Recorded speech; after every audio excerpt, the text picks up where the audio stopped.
Well, I am Alicia Lopez Medina. I work in University UNED, which is a national distance education university in Spain.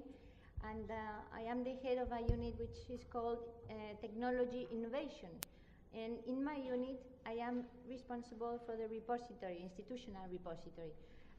This is good news because that means that in my university, repositories are related to innovation, which means that things are changing in the way things are happening in the university, research, education, and there is a need of a new system to support processes, information processes in the university. So I'm a librarian, a repository manager, and I am the executive director of COAR, the Confederation of Open Access Repositories. And today I am here representing COAR, and I am going to talk about these challenges for open access repositories from an international perspective, from the effort we are doing in COAR to create, support these new needs of management of information. So I'm going to start. How do I move this here? So I would like to start by, do you hear me? It's better if you use this. Why?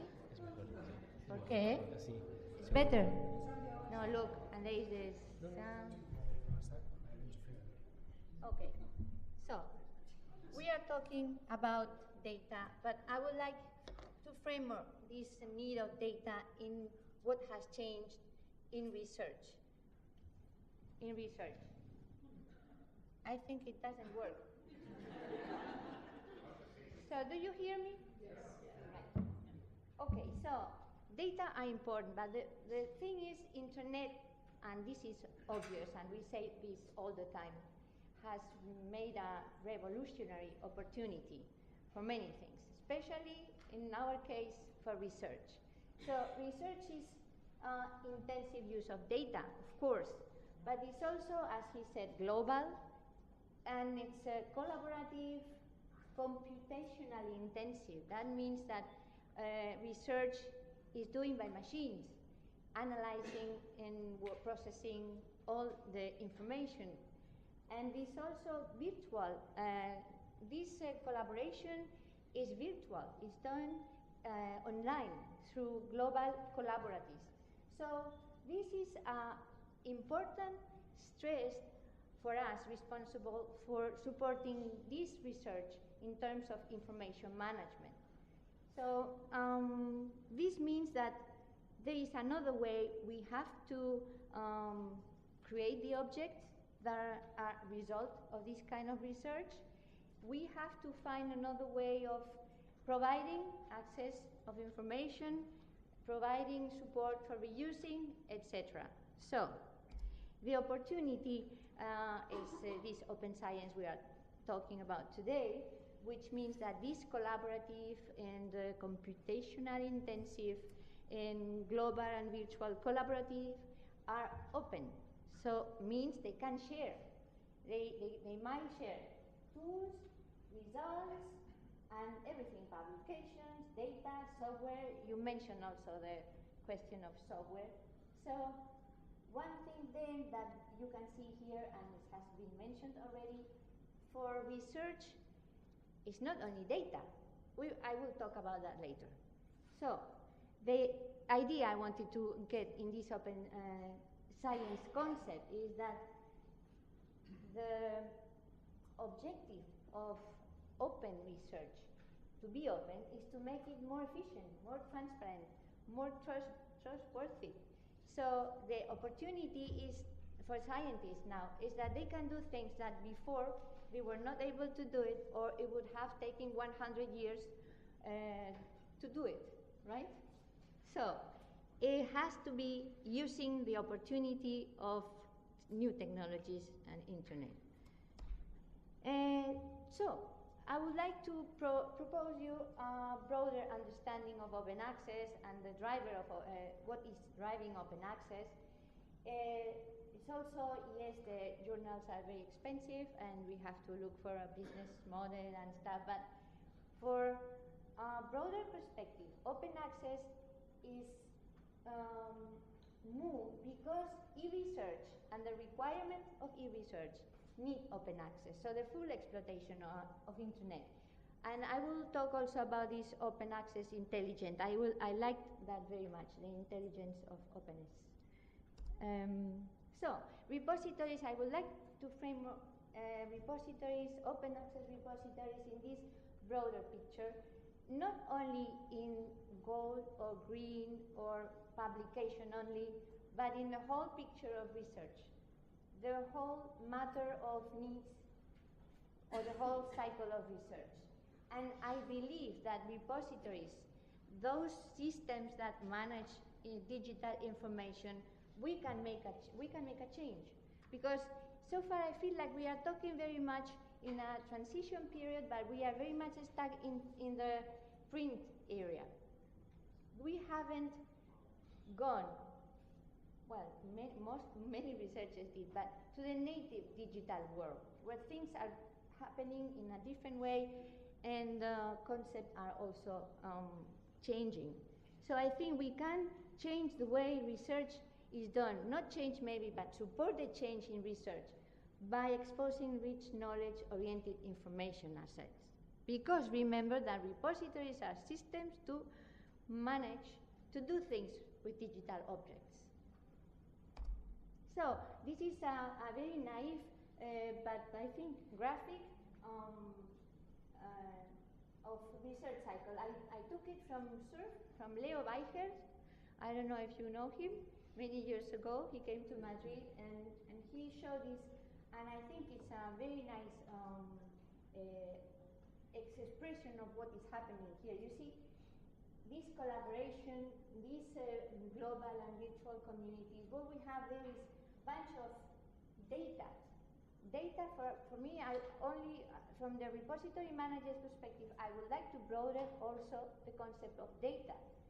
Not only data as understood by your presentation, but data as models, publications, say even simulations, versions, you know, and they have to use those global data integrated as a one object, because they have to be linked, otherwise they don't have meaning, and they have to use them in offering tools, in private or shared environments, and collaborative workspaces, which means that before publication, there is a work.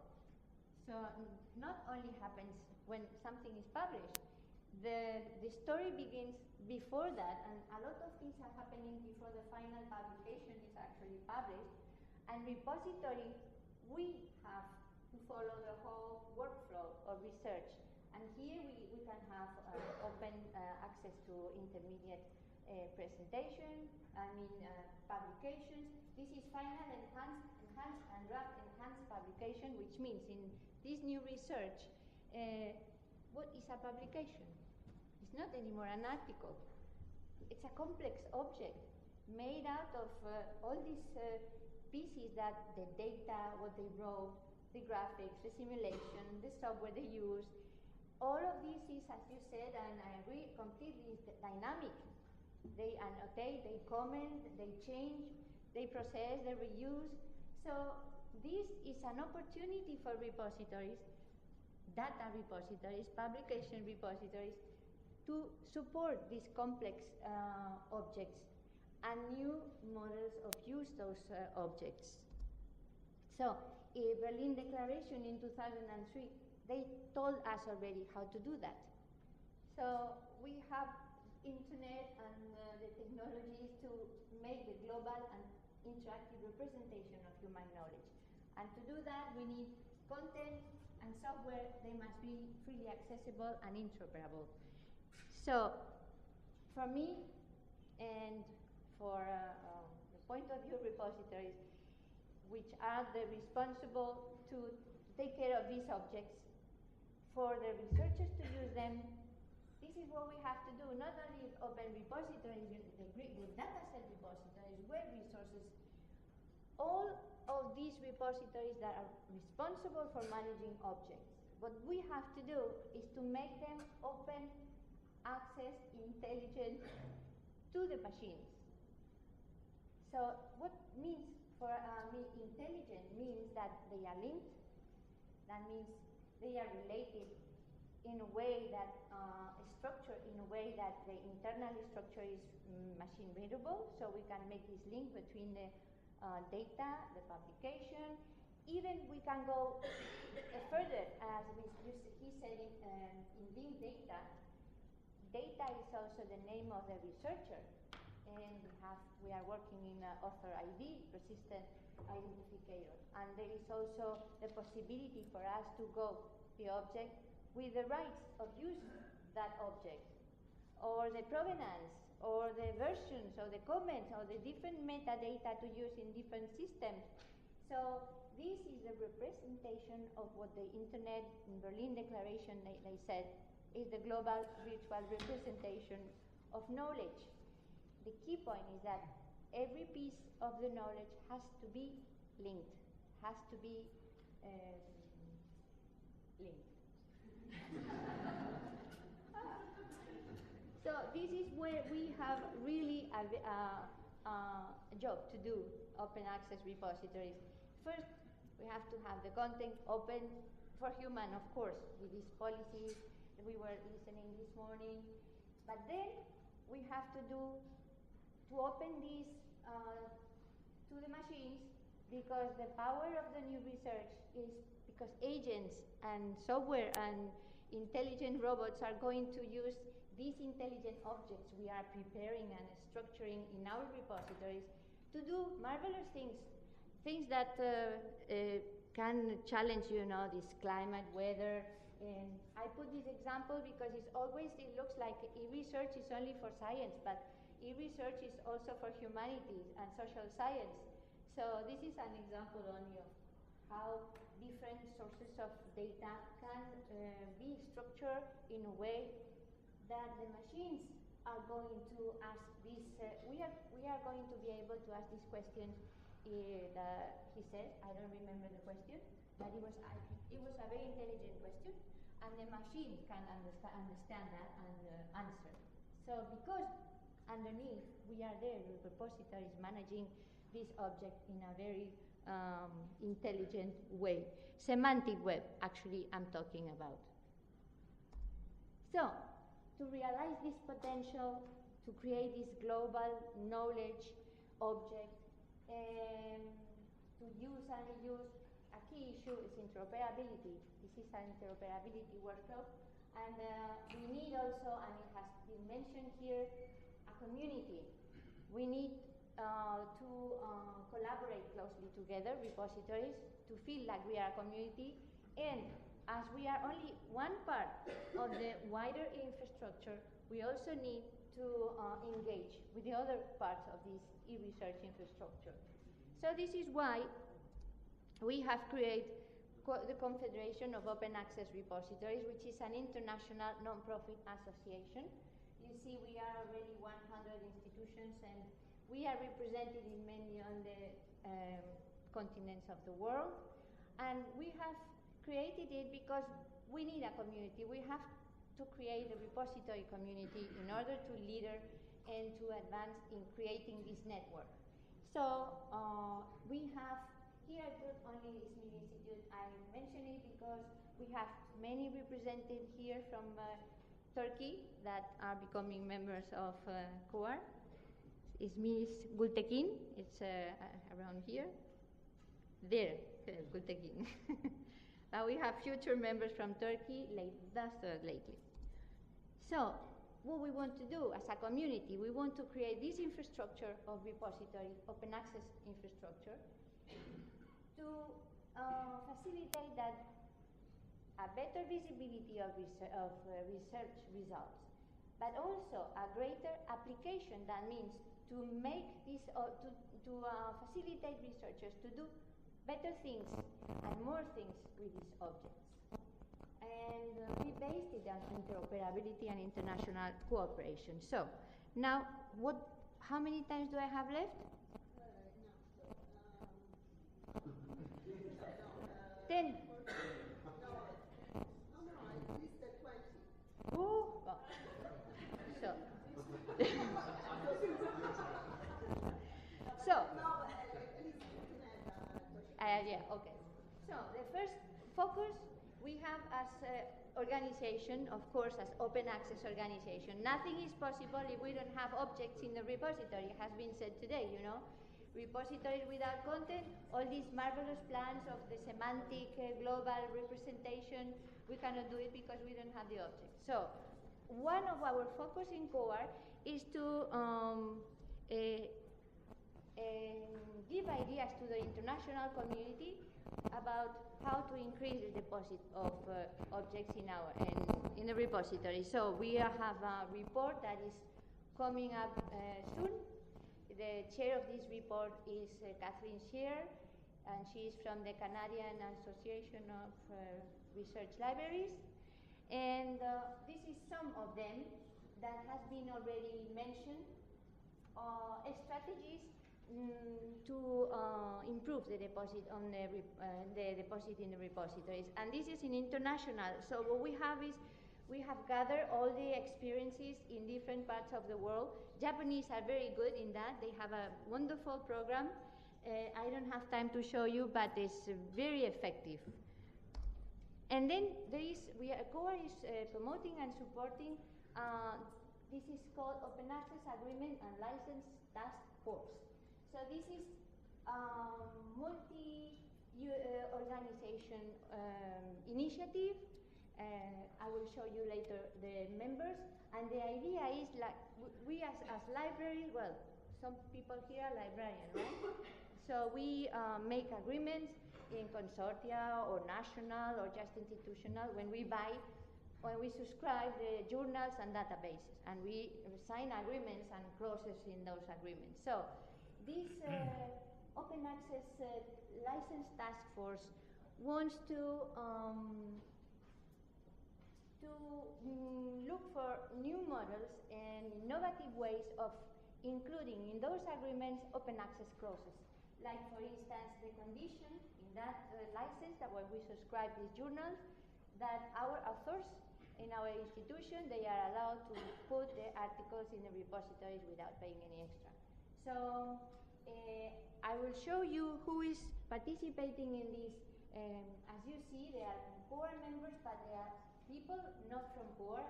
So this is an independent task force which is supported by COAR. You see, for instance, the Maxdan Digital Library, Neil from JISC, which is over there. It's also JISC is a member of this task force, and the World Bank publication. So we support also the community because as being international, there are different levels of development in repositories. We have these initiatives. Irina Kuzma is the chair of this working group, which is dedicated to training and to help and support. We have taken ideas from OpenAir, like with the help desk a little bit and the national portal. We have online workshop. Lately, the last one, Eloy was giving an interoperability webinar.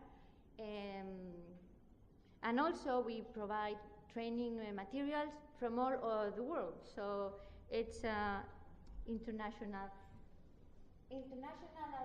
Very quickly, I wanted to show you that we are in as many places as we can in the world. So we have been doing workshops. Oh, how do I go? It's because I don't have my glasses. Yeah, thank you very much. So we've been in like in Berlin 10 in a workshop. It was Irina, it was Eloy. Who else was from here? Well, they were in Berlin 10. We were also in the Open Repository Conference, another workshop about interoperability. We were in Cuba. Cuba is doing great things now developing in the Caribbean a regional network. We have been twice, 2 years in Cuba, giving them advice, support, training, and now they are starting really with the repository network. We were also in Bangalore, in India, and in Colombia, and China. You see, we are really developing a very international action. We create community also with our annual meeting. Next year will be, now it's going to be in Istanbul. And it's, at the beginning, this annual meeting was only a general assembly, but now it's becoming also a conference. We have called for papers, and we are going to organize tutorials. Jochen, which is over there, is going to talk about the new metrics for data usage in repositories. Okay, Irina is organizing these tutorials. The newsletter ago, the support for regions. This is very important initiative that in the region of Latin America, and we have really been an important support for them. And then this is private because it has been released today. We are offering a repository observatory because we want to keep. This is a very evolving situation. Repositories are changing. Everything is changing so quickly that to make decisions, you need to have a little strategic vision. So we would like to provide repository community with this strategic vision, a little bit of scanning the horizon and see what is coming up and what could be the best option for them and the direction. So it's, for this one, we have interviewed Michelle Kimpton. I suppose you all know Michelle Kimpton. She is from DuraSpace, and she is talking about what is going to happen new in this space and Fedora for the next years, what are the strategic direction, and I think this is important for us because we are this space and Fedora users. And there is also profiles, there is briefing about new projects, new initiatives that are interesting to offer new perspectives of what repositories could offer. So I invite you to take a look at the new repository observatory. So interoperability, which is the subject today actually. So this is one of the main actions of COAR, because everything actually, if you want to create infrastructure, you need to base it in interoperability. So it's in our strategic direction. It has been always of important focus.